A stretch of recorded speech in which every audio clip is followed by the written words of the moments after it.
Hello, everyone. Chris, you made it just in time then. Well done.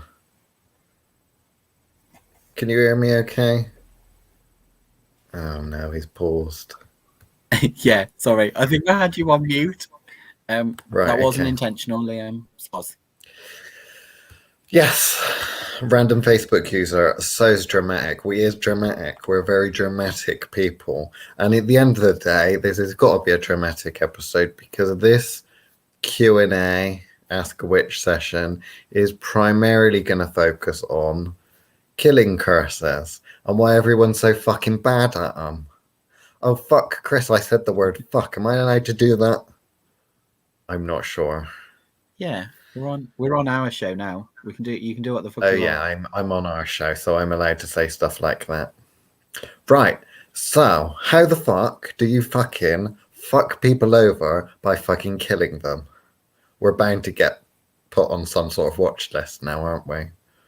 Have they demonetized our Thuff TV YouTube channel yet?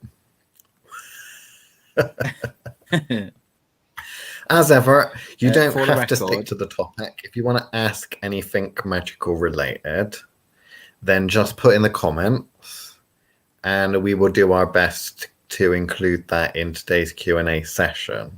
Now, Chris, you've obviously used a magic to kill people before because I know you've admitted to doing it on the Patreon. So, me? killing No, curses, never. magical death. What is your go-to method for it? What's your preferred method? Oh, my preferred answer is a little bit too super witchy.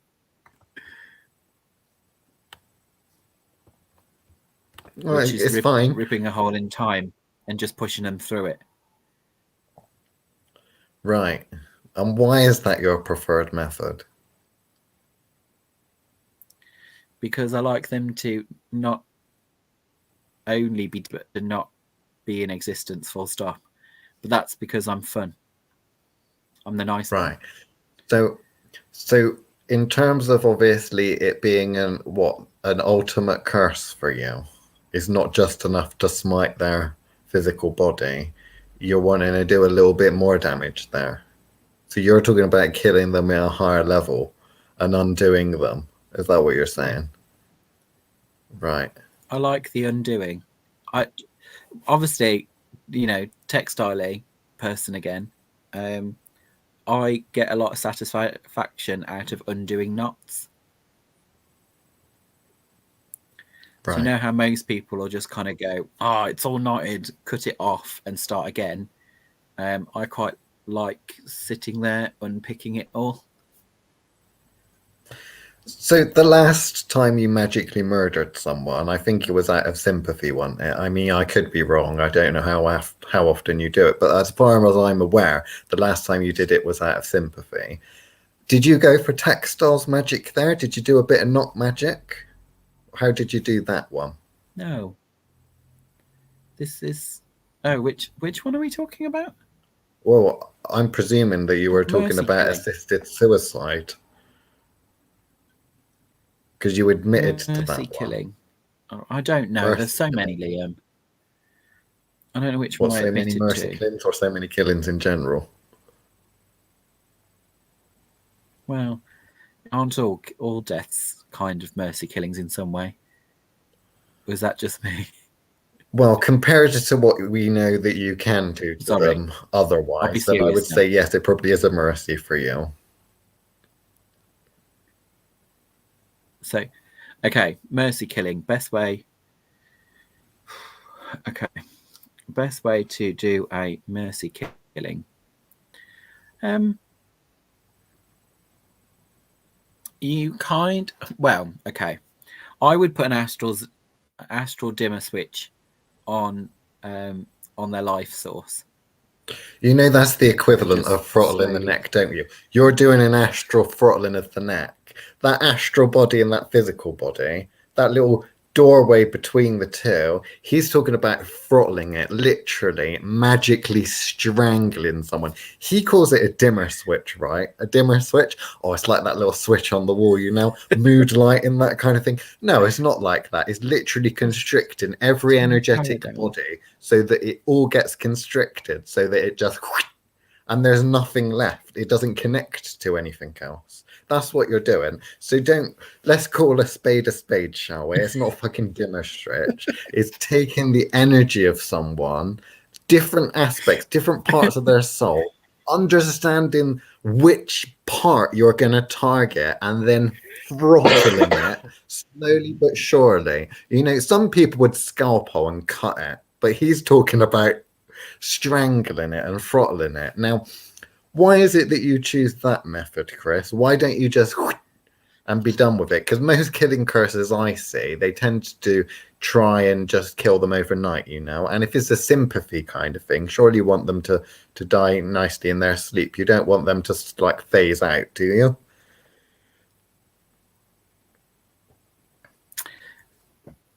Yes. The reason for that is I am talking about slow shutdown. So ideally, if this is done while the person is asleep, energetically speaking, it happens quicker than what we're talking about. So that's not me dragging out someone's death for days. That is me removing their power source, which is essentially unplugging them. But rather than doing it quick and making the heart just explode or something like that, I find like the dim switch is far more is far more humane than making their heart explode, because that would be a quick death is often a painful one. Whereas disconnecting I don't know about that. I'm not sure about that, no. Chris. A quick death is a painful one. I'm not so sure about that. I'm pretty sure that there are many, many people that have begged me over the centuries, please just make it quick. I know you're going to kill me, but just make it quick. Now, we must emphasize that we are talking about magical murder today, magical killing, and that we do not condone the killing in a mundane sense, for the simple reason that it is illegal in most countries. So please do not apply mundane murder, because as we know, mundane is mundane and boring. So, I mean, there's no fun in talking about actually throttling someone to death. We're talking about doing it in the astral world. Because that's so much better and so much more magical and legally different, because of course we all know magic, it does not exist. Now, Chris, I am thinking that a lot of these witches nowadays have no fucking balls, and I don't mean that there's a lot of women witches that don't have the testicles. I'm talking about kahunas. I'm talking about, a little bit of a something. Back in the day, and I ain't even talking classical witchcraft, I'm talking medieval witchcraft, when we had old King James fearing for his life that the witches was going to get him, right? We don't have that anymore. And when I see the types of magical practitioners about, I can understand we're keeping a low profile because we don't want the burning times to come back. Not that many people were burnt, but we call it the burning times, the persecutions and the right. I like to think that if I do go and magically murder someone, that, I can flaunt my work. But I don't want to be taking the credit for other people's doing, right? So I don't want to be accused of something I am not done. Also, if I did do it, I certainly don't want to be put in prison or hung for it. So in terms of nowadays, I am still seeing some people do magical killings. There was a certain amount of them done on a Donald Trump, that president guy. But they didn't really work out very well. So why is it, Chris, that so many people in this day and age are so shit at doing a magical killing curses? Is it Wiccans? Can we blame it on the Wiccans? Because we normally blame most things on the Wiccans and neo-pagans. Is it their fault? I don't think you can blame it. I don't think you can blame it on the Wiccans, because I imagine there were lots of traditional witches out there. You know, the Wiccans with the new clothes on. The Wiccans that trade trying- the circle for a stang. Yeah, those kind of peeps Keldon. are having just as much trouble with this. Right. One, it's too high for my automatic feels for the level of witchcraft is out there. It's too high profile too high profile a killing for them to successfully do it. And the reason I say that is because they don't see all of the workings that are going about in order to make that person safe and well. You know, the same as if you tried to kill, you know, Her Majesty. Like it's not something you're going to easily want to do at a later date. There's too much going on around it. Yeah. And too much influence from all sorts of connections. That the same with when we talk about dabbling with politics. You're dealing with that kind of level shit. So in those situations, it's not that it can't be done. It's just it's not as easy as, you know, bleeding on 3 drops on a candle and going, you know, I want him dead in 30 seconds. Obviously, you know, if you understand what is actually occurring and are able to remove the object in a bit more sleight of hand, Darren Blake kind of version, Darren Blaine or whatever his name was, always mix those two up. Well, Darren Brown is the one that does all the psychological stuff. And I forget who the other one is, the magician-y one. But yeah, I get what you mean. Yeah. So it's one of those kind of slightly more complicated issues of trying to be able to slip through all of the magical connections that are there.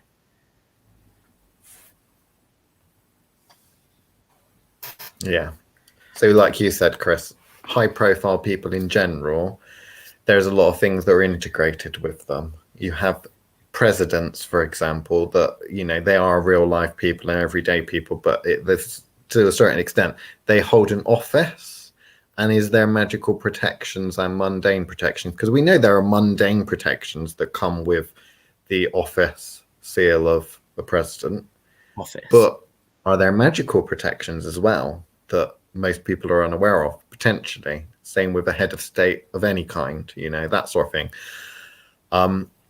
Now, when we talk about everyday general, I'm going to kill my next door neighbor and stuff like that type of stuff, so not uber magical practitioners or not people that are high profile enough for anyone or anything to really care about, how much kind of percentage wise do you think the average witch fails to kill that person they say they want to kill because of A, they're just shit at magic, versus B, they undo their own spells, so they just don't really have the heart in it? And as we know, many beginner witches tend to work from an emotional perspective, so they have to be fully on board with certain types of magic or they get in their own way. So how much of it is just, you know, shit witchcraft and not really understanding what they're doing when they light that fucking candle, because they always light a candle or fucking burn a poppet or something, don't they? Versus how much of it is actually people getting in their own way unconsciously.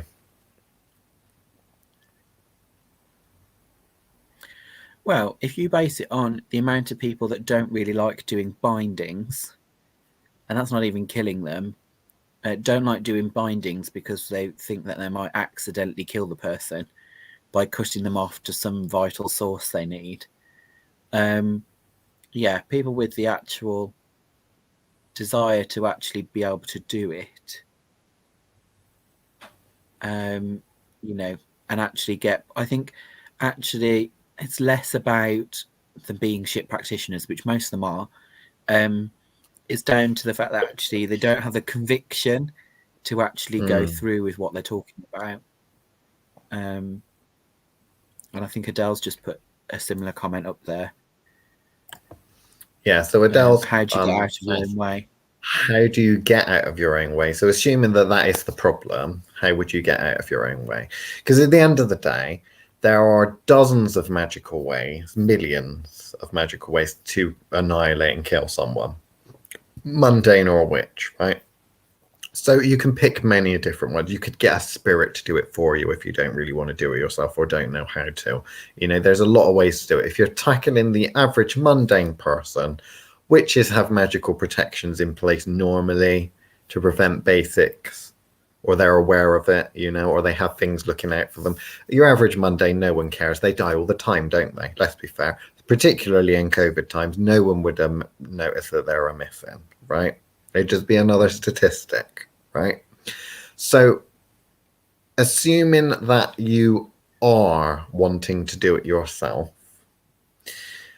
but that there is some kind of misfire, I suppose. That's the best way I'd normally describe it. It's kind of a misfire because it kind of, you get the energy there, but there's something that don't quite click. And it tends to be that you're getting in your own way. The first thing that you need to really ask yourself, if you are sure that that's what it is why, obviously, why is it that you don't want to do that? Because a lot of people won't think that, okay, it could be multiple reasons. A lot of people will just think, well, I suppose I don't want to kill that person because killing is wrong or something like that. It might be something like that, societal thing, something you're programmed with, perhaps, or it could be something else. What is it? The first thing you always need to ask is trying to do some work on, why do I not want this? Is this a sign of something else? You know? What about you, Chris? What do you think in terms of people getting in their own way with this type of magic? Because I'm sure you've seen it. I've seen it a lot.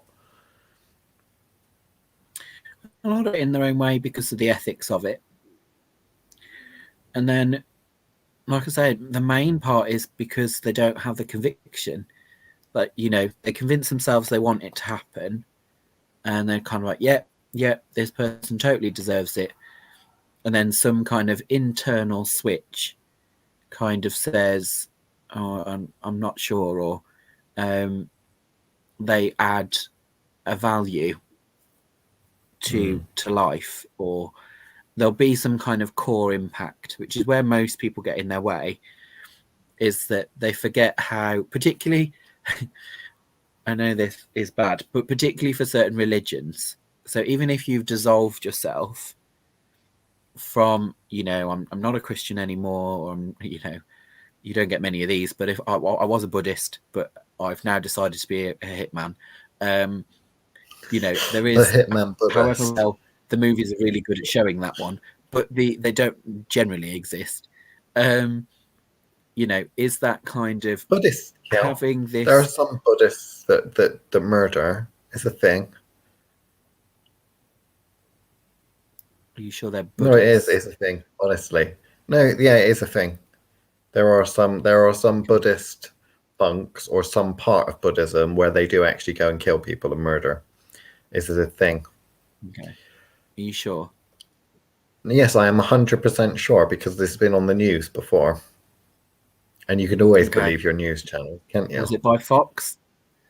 I don't think it was the Foxy one. No.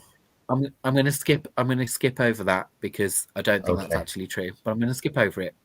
There may be people wearing orange robes, but that does not make them a Buddhist. Yeah.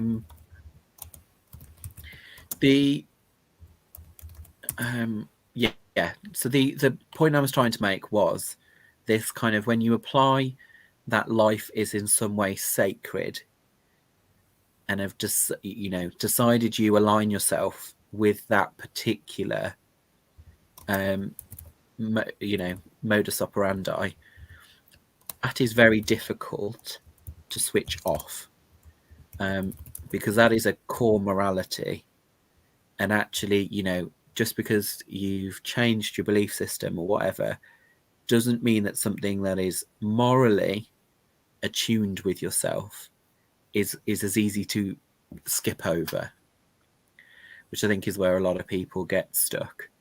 is that it's there so deeply embedded in their psyche that there isn't somewhere to just, you know, you can denounce your belief in a deity, denounce your belief in, you know, I don't know, veganism, but actual moral decisions about something like life and its sanctity is a little bit trickier, because it's not assigned to a particular belief system. It's not assigned to a particular religion or creed. It is a core belief. So that's tricky. So Okay. magical murder. I've got to mention some of these because they're funny. Okay, all right. I'm going to say Helen said, sorry, because I've got my app up, so I can actually see who's saying them. With StreamYard, unless you click a button, it doesn't come up on our end as who you actually are. So you have to pick some box that gives them permission to show. So this is Helen. She says she's only killed people inadvertently because she's a rubbish witch. So an accidental killing. I don't know. I would consider accidental killings as a win if you can be assured that it was you. Yeah, if you can track it back to you, a win's a win. When you've grown up with something like religion, I agree, it can take much work to squash out its leftovers. You know, that's a very good point. Is this inner switch what people would call a conscience, or is more conditioning from childhood? Magical murder. Obviously, I'm a serial killer. People know that are on our Patreon, but I don't resort to murder from a mundane perspective. Obviously, because it's illegal, and what's the point in doing that? But what makes me, or what drives me to do it? Particular sympathy, some sympathy. I think, that person with motor neural, they're asking me to switch the off switch on, and that's illegal, so I can't do that. And I certainly ain't paying them to take a trip to is it Sweden where they do it? Dignitas, yeah. I ain't paying for that shit. So I'll just throttle their astral body until they die. Things like that. But then also there has sometimes been the case where there's someone that I really, really don't like, right? And they are a witch, okay? I don't really care so much for the Mondays, but the witch is like, this is a bit more intriguing because it's a little bit more difficult. It's like a puzzle. The danger to me is the puzzle, Chris. If there's a puzzle, I feel like kind of want to do this puzzle now, And before, when I thought, they were annoying me, and now they've taken steps because they think I'm going to kill them. I wasn't planning on doing it, but now they've tried to make steps to protect themselves from that specific thing that I was never intended on doing. I kind of feel like I need to test that now.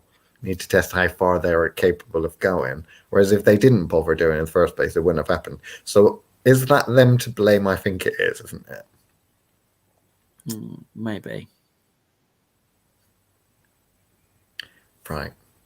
There is someone that did put a very interesting comment, which I'd like to pick up on a little bit.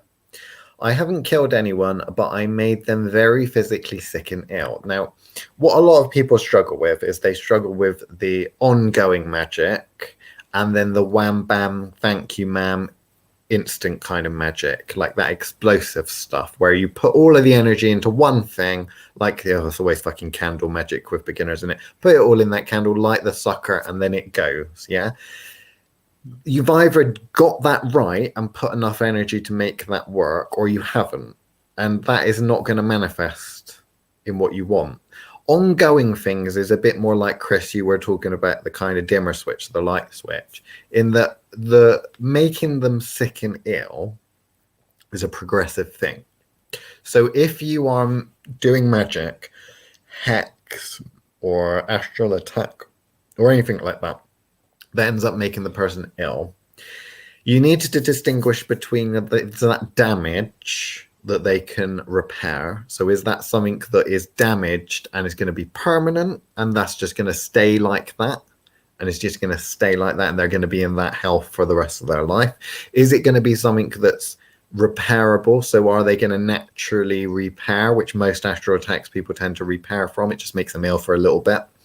So we've got the little bit, we've got the ongoing because it's permanent damage, and then we've got serious damage that festers and gets worse. Now, with this sort of thing, if you did want to kill someone and you're a beginner, the best approach to take with that would be to do the serious damage that you want to fester, and then keep attacking and keep attacking, keep dialing it up. For the simple reason that your manifestations, it'll be an ongoing spell, right? So you can put your energy into doing the initial damage, but then what you do is you do more and more and more damage, and then that person will end up getting sicker and sicker and sicker, which you'll know you'll be on the right track because that will materialize in their physical form, their physical body, yeah? But going further, then what you're talking about is you're just taking that illness further and further and worse and worse and worse, right? The problem which most people, I think, come to is when they try to do it all in one. Would you agree with that, Chris? The kind of all in one jar, spell, candle, blow it up type approach. Which it is possible to do, but remember that whether you decide to do that in ritual with a bunch of Wiccans or witches chanting round a fucking circle, or whether you decide to do that on your own, that type of magic, whether it's a cone of power, whether it's a fucking jar spell with a candle, all of that is one wham bang thank you ma'am. You need to raise the appropriate energy and send it off and throw it off. The problem with that is that it's very weak, because like when someone throws a ball at you, you can dodge it or you can catch it, and you're reliant on being able to throw a big enough ball that someone or something else cannot avoid, right? The difference is what we're talking about, what Chris has talked about, is wrestling them to the ground and they're squeezing their neck, throttling all of their energetic bodies. And you need a good idea of lower regions of the soul, I think, to do that adequately. But I don't know, what do you think? Have you seen many witches go wrong with the single-use approach? Well, most of them manage to, maim. There are obvious ways to do it, but you have to consider collateral damage. So lots of people will think about, car crashes in the middle of the night in the hope that, there'll be less people on the road, so less collateral damage. Those sorts of things where and then it's a case of, well, do you know enough about how to make that a surgical strike? Because that's where most people struggle, is they'll go for well, it's one of two ways, isn't it? It's either they don't have enough power to do it in the first place, so they use an emotional energy source or something like that, that they can't sustain necessarily for long enough in order to complete the journey of from initiation to end of spell. Struggle with the kind of beginning, middle, end, as Liam would call it, but or it's down to the fact that they're not capable of actually doing a surgical strike, which is where kind of like can pinpoint when. So the two are kind of linked, because the more specific you're going to be, more power that's required, etc. But there is that initiation problem that a lot of people struggle with, which is actually being able to plan a journey like that, which is for me why I find a dimmer switch or a garrote cord more direct approach, shall we say, is because that allows you to have full control. You can, if needs be, see the result as it filters through to the physical, know whether or not you need to pull off or put more energy into killing off. Whereas I think a lot of people, it comes back to this morality thing of I want it to happen, but I don't want to do it directly. That's why I'm using magic, kind of thing. Whereas me, I'm kind of like, I'm not against getting my hands dirty. I just don't want to have to do the cleanup afterwards. Yeah. You know, the bleaching things down and all that kind of shit. Like I'm not in it for that.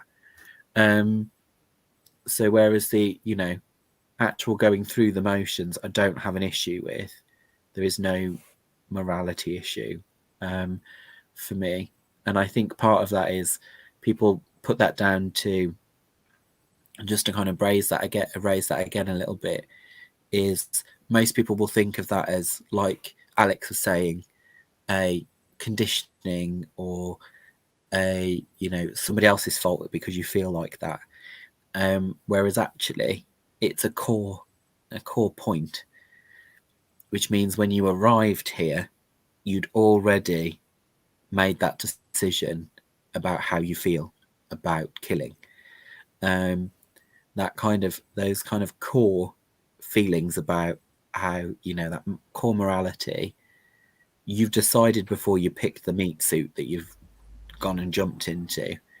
Like, you know, so for me, it's a core decision was made prior to conception, not something that you've been conditioned to feel a certain way.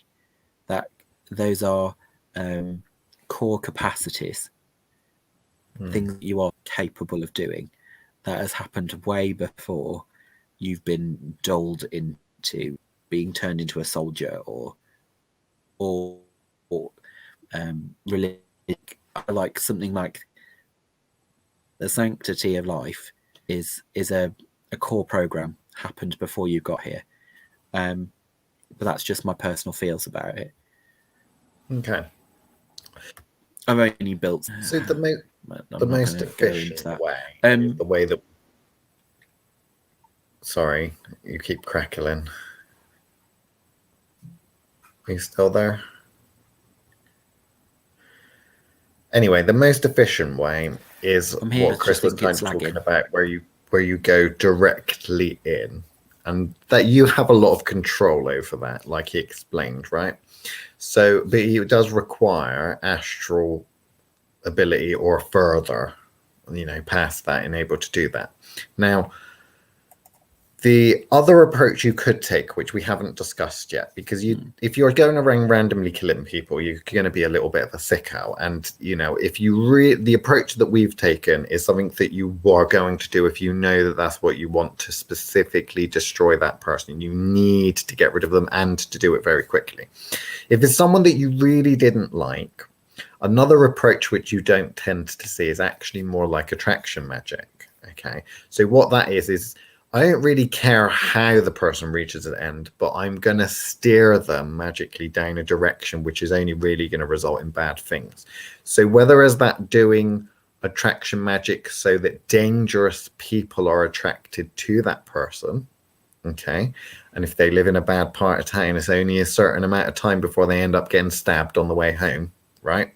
Or whether it's the approach where you're going to say, okay, I understand this person probably isn't going to cope very well if they get addicted to drugs. So what about, rather than doing a magical killing, why don't I do some sort of attraction magic or some sort of magic that gets them hooked on something? Now, what you could do is you do multiple things, potentially 3 things. So you could do magic, a spell that gets them addicted to drugs, that gets them attracting sociopaths and dodgy people. And the third one you could do some sort of binding, okay, which you think, well, binding, how does that work? But you need to remember those 3 things would work together. Triple threat or triple threat if it's textile magic, because the binding is to bind away, pull away, defend against anything or anyone that would potentially enter into that person's life to help, which a lot of people forget about. So if that is the case of, this is going to be a kind of drawn out story, there's going to be a very sad story where the person becomes a homeless tramp that's dead on the side of the road after being addicted to drugs and getting stabbed for £1 or $1 or something like that by some local youths, I don't know. And that all of the time, you know, all of the street preachers and all the people that would go out and do charity work, they'd always miss this person. Hence the binding, the camouflage that you're working in. That's going to be one of those things, there's a long drawn out thing. Now, I personally would only take that approach if it was someone that I really didn't like. And I would say morally, objectively, I wouldn't do that, or I shouldn't do that, because I'm only doing that because I dislike the person. Okay. Which is morals and ethics, right? If you're talking about the defending by removing someone that's a potential threat, that needs to be quick. And in able to do that, you need to develop very specific skills to do that. And a lot of the time, the single use type of spell that you see so frequently with this kind of thing, the quote unquote killing curse, very often isn't powerful enough to do it because the practitioner isn't powerful enough to do it. Now, there is another approach. You said about ripping a vortex in a space-time and that, and hurtling and throwing them in. What about getting a spirit to do something like that? Because you hear about hellhounds dragging people away and that. I'm sure you've got a fair few friends that are hellhounds from previous lives, maybe. You know, what about getting someone or something else to do your dirty work? Like the mafia Don, the Godfather, they don't really necessarily do all the killing themselves. They got the henchmen, haven't they? So what sort of spirits would you go to for this type of work? And how are you going to ensure that they can do it? What payment would they potentially want from it? Sorry, was that a question? It was multiple questions. They sounded rhetorical. They sounded rhetorical. Oh, sorry, that's just the way I talk. I talk in a rhetorical manner, I think. Yeah. Well, there's a couple of ways to approach it. You've got spirits that are personally invested in you, is avenue number one, where it's something that, you know, cares enough to actually deal with it. Or it's a case of going to a deity that you know is good at that. So, you know, it's going to have to be some kind of either a destructive kind of deity or one that it deals in death specifically. Because you know that they're going, if they're a saturnine spirit of some kind, the limitation, you know, there's no limitation quite like death. Saturn's go-to for this sort of work, really.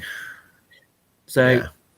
You know, with a death deity of some description, it's what they do. So it's not going to require the same level of payment as something that's going to be a contract killer that needs to actually put energy into killing something. So personally, I would say the easiest of options will be, what will be trickier on that point of view is why it should. You know, there is never a problem of can or cannot kind of situation when it comes to a death deity. But what you will often have is why should I? It's not on my schedule yet, and why should I, you know, go down that street? It wasn't on the route. So why am I going out of my way in order to assist you in this matter? So it really does depend on what you're willing to do. With the ones that aren't, it's a case of what are you willing to pay them? Because essentially you could do it yourself, but you're asking them to. So depending on how good your mates' rates are, with certain deities will always depend on how easy it is to get done. There are other ways of dealing with it, but I've just realised things are jumping. Contract negotiation is what it comes down to, essentially. Yeah. How good are you at the fine print? And what do you have to offer? You know, there are a lot of things that me and Liam get away with doing on a pro bono basis, or although you want like next time. We've been around for, you know, you make friends down the pub, don't you? The old Astral pub. Yeah, it's for you. You got to hang around in the right places in the Astral. You meet all sorts of dodgy people. There is another thing, a little aspect of that, which is going off on the tangent that I went on earlier, which is, although we're talking about spirit work, this is something that you also don't necessarily see, because this is particularly effective with magical practitioners. And that's tricking, because it's something that a lot of people are also scared of, right? But they're rarely able to defend against it also. And that's tricking someone into working with a spirit that will end up killing them. So you see there's a lot on the left-hand path that you'll get predatory spirits that very often the venom of that spirit, and they don't actually have venom, but is the easiest way to describe it, will make them feel like they're getting something out of it, but actually overall they're being drained. So you'll see this a lot with a lot of the people, both on the left-hand path and on the right-hand path in occultism, because as we all know, as we should know if we're listening to our left-hand path and right-hand path are bollocks. They're modern concepts. Well, they're modern bastardizations of ancient concepts, and this modern left-hand path and modern right-hand path are nothing like the original. But this kind of thing where you trick someone into doing it, into working with someone, into working with something even. So that's one of those things that, how are you able to just manipulate them into working with that thing? Or are you going to make it so that this spirit and this person happen across each other? Now, I know our good friend Lady Poison was talking about a Thay trap at one point, and that's not so different, because at the moment you're talking about, well, I'm not actually calling upon this spirit to do my dirty work for them. I just know that if that person and that spirit meet, bad shit's gonna happen. So how can I make that happen? And then you'd think of a mechanism for that to go about. Are you going to do an evocation, evoke a spirit somewhere where you aren't? You know, we talk about evocation, evoking a spirit to be in front of us and manifest in front of us. Well, what if we don't want it to manifest in front of us? What if we want it to manifest in the living room or the lounge of our neighbor, or someone we don't like over the other side of the world? That don't really get talked about. We've got quite a lot of comments as well. I don't feel the best about it, and I didn't intend to hurt them. It's just that the angel handed. Oh, right. So this person used an angel to get rid of someone, and apparently the angel gave them cancer. Not the person, but the target cancer. Apparently that's what the angel thought. Was it the angel of death by any chance? There we go. Right, so what have we got here? Hi, can you please tell normally how long it takes to see changes after doing Bring My Ex spell? Right, okay, so how long do spells take to manifest, whether they be killing curses or love spells or anything like that? A lot of that's got to do with the type of spell, i.e. the mechanism behind the spell. So you need to understand the mechanism, because some things are designed to take a specific length of time and to go through kind of stepping stone, a process. They don't just manifest all of it at the same time, the end goal. So if the mechanism of the spell is that there are little stepping stones to get things progressing further and further and further, you know, then it's going to depend on what the mechanism dictates. If you're talking about you want to do a spell that manifests as soon as possible, then that's going to require energy. So it will depend on how much energy you put into that, basically. Because what you have to remember is the energy you put into it, if that thing's not manifesting, is because it's not naturally going to happen. So your energy goes into changing, for want of a better word, the universe, realigning, like those stairs in Harry Potter in Hogwarts, right? They all move about. That's what you're doing. You're realigning things so that end goal happens. Now, in terms of how much energy, the more energy you have with the more specific thing you want, with the specific time frame you want, i.e. the journey, what you want to happen, then that will manifest as soon as you want it to, as soon as it's programmed. If you don't have enough energy, then you need to think that that's pushing in a direction. So it's how far in that direction you want to get.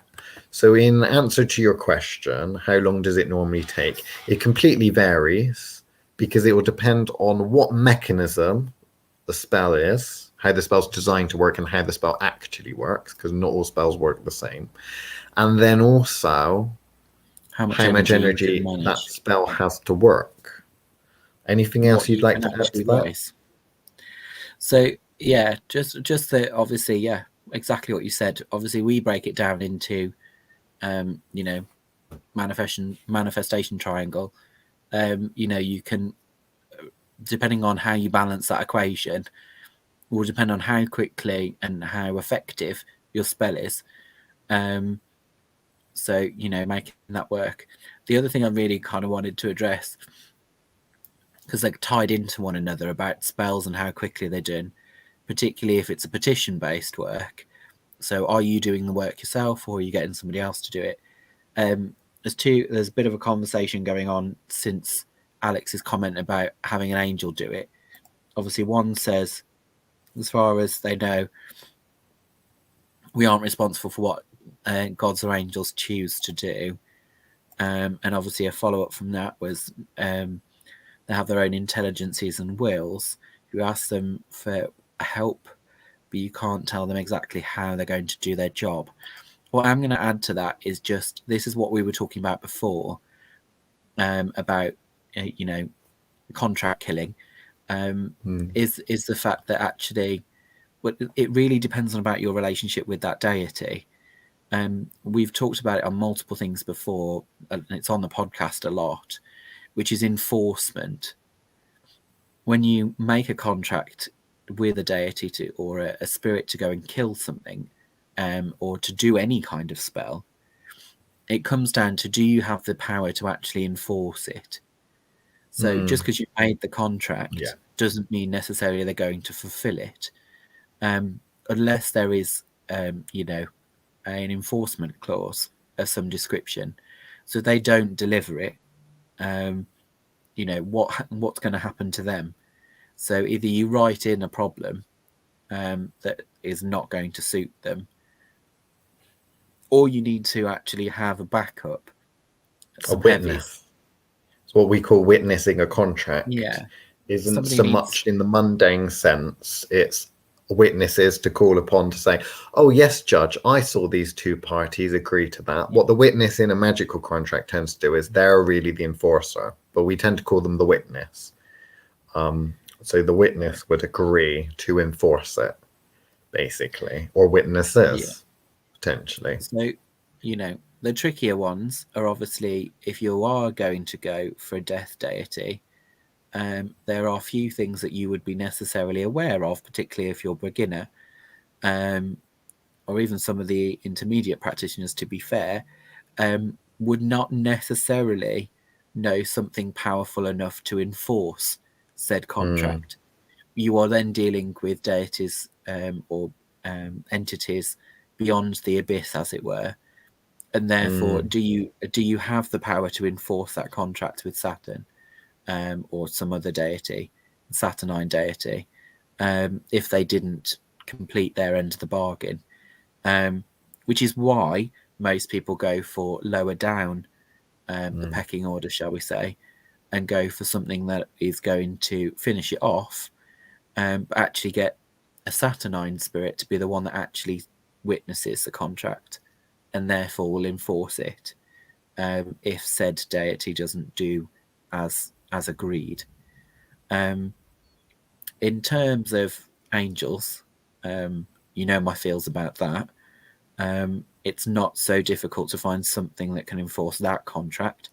I have enforced enough of those contracts myself. So, you know, when it comes down to whether or not they can achieve it, not an issue for the majority of them. But yes, I got a bit carried away then because we talk about angels and you know how much I love killing them. I mean, constricting, sometimes killing. Right, so obviously Witch Wars 5 is coming up. So if you've got any other questions, then please put them in the comments and we'll try our best to answer them now. Now, we were going to separate out the Witch Wars competitions that we hold with the Ask a Witch. So I was wondering, Chris, do we do Witch Wars today, or shall we do that next week and give them a chance to do some research beforehand? I think we do it next week. So I think Okay. we were talking about Wednesday, weren't we? So maybe Wednesday. Wednesday? Oh, I thought we were going to do Sunday. Sunday would be We the can do 12th. Sunday if you like. Yeah. All right. Well, we'll do the Witch Wars 5 competition. That'll give you all a week to prepare. What I'll do is I'll stick a little trailer on it at the end of this. But we will announce the Witch Wars 5 competition that will run, I think, till the end of the year. So until New Year. This Sunday coming. So you have a whole week to kind of get thinking. Now, we did Killing Curses and that sort of magic today because it's going to be relevant to Witch Wars 5. Now, the last question we have, or one of the last questions we have, is why only Saturnine? Mercurial spirits can do it just as well. No, not really, no. So what you have to remember is you have to remember power, okay? And there is a hierarchy of power. Now, if you are thinking about the witnessing, you are talking about whatever witnesses the contract essentially needs to be stronger than both parties or able to enforce it between two parties. Now, mercurial spirits are capable of a huge amount, magic in particular, and all sorts of things, right? But you may decide to call a mercurial spirit to witness a contract. If you were working with something like the Goetia or something like that, mercurial spirit might be really good with negotiating, working out, maybe witnessing, you know, one of those things, because it's going to be able to usurp the power of your standard Goetic demon, right? But what about if you decided to get Aries, because someone mentioned Aries, right? If you've got a contract with Aries, is Mercury going to be able to cope with that? Potentially, potentially not. You know, you have to think that whatever you're putting as a witness in a contract must be incredibly more powerful.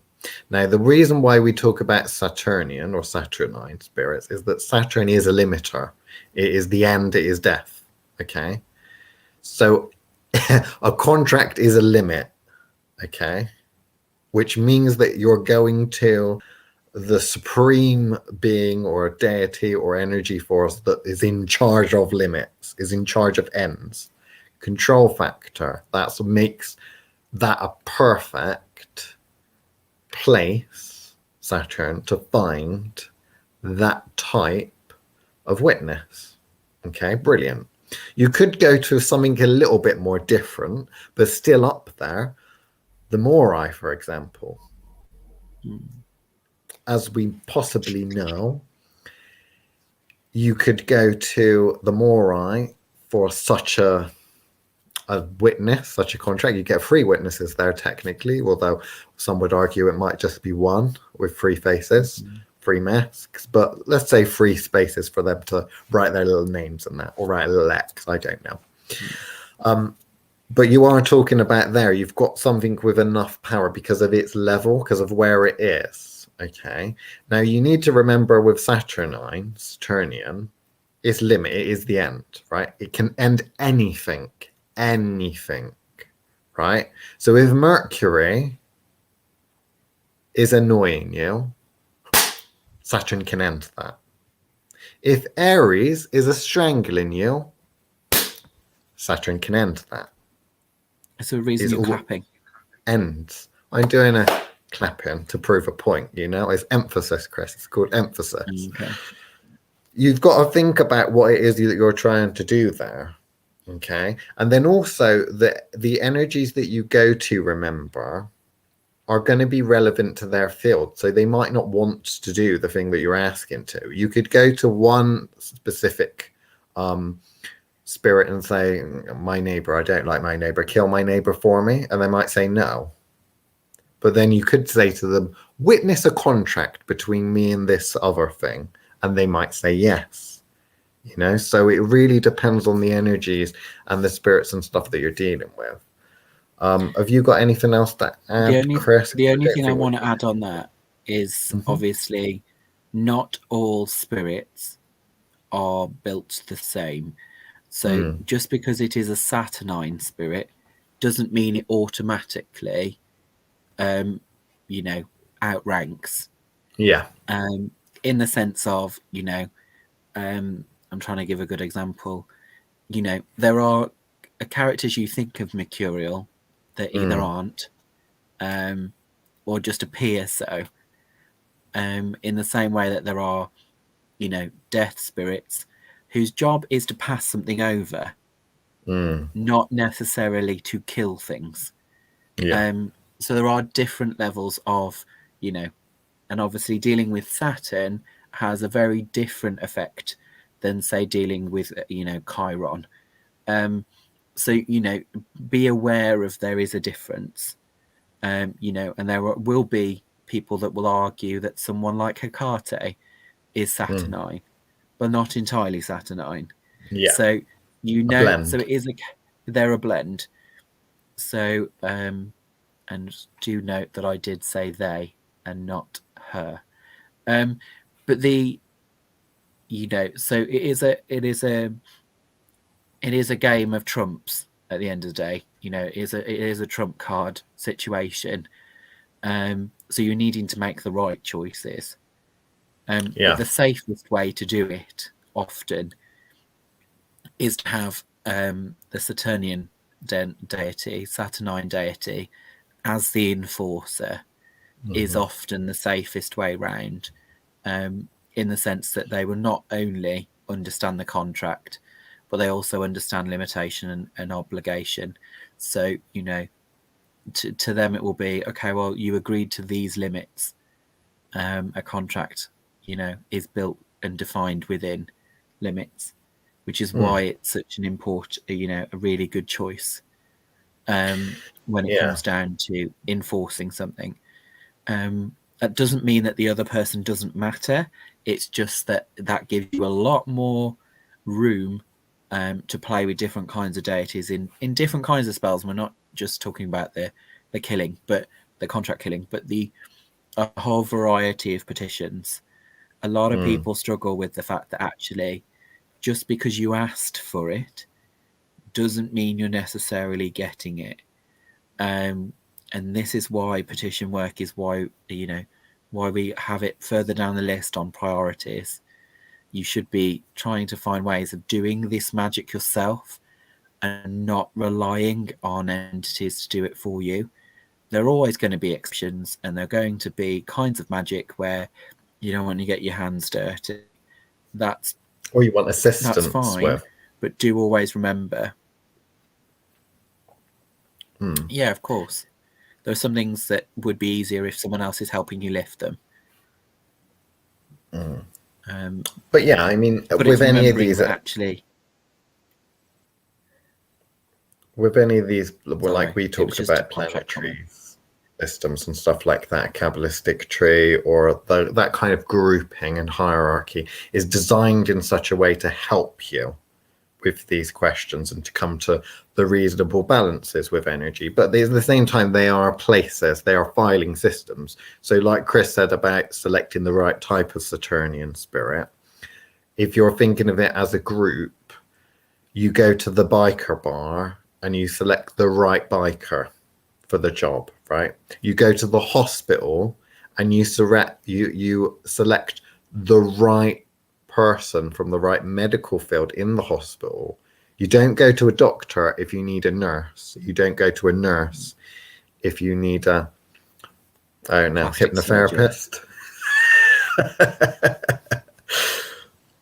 So it's one of those things. And the thing is, as well, the real problem with this is people that are going to struggle with this are the people that are going to make the mistakes because they don't realize. So they're going to be thinking, oh, well, I've never heard of a witness, or I don't understand this contract thing. I just made a pact and put my blood on it. Surely that's enough. And those people don't know anything. You know, they're doing the best with the knowledge that they have, but they don't really know what they're doing. So they're open to a lot of problems potentially. But there we go. Is there anything else before we go, Mr. Chris? No, I was going to make some kind of comment to back up my claim earlier about quick deaths. It depends on what you consider to be a quick death, but a lot of the ones done in the astral, they're not all as quick as people think they are. They don't have and to most be. of them are agonizing. But then you said about the dimmer switch, didn't you? How quickly are you putting that dimmer switch down, and are you doing it only a little bit and letting it go and then putting it down a little bit more? Exactly. You all assume something very specific. So, question your assumptions. Okay, so Witch Wars 5 will be on Sunday, and we will be announcing the Witch Wars 5 competition. Okay, but we'll leave you with a little sneak peek with the intro credits for next week. So goodbye, everyone.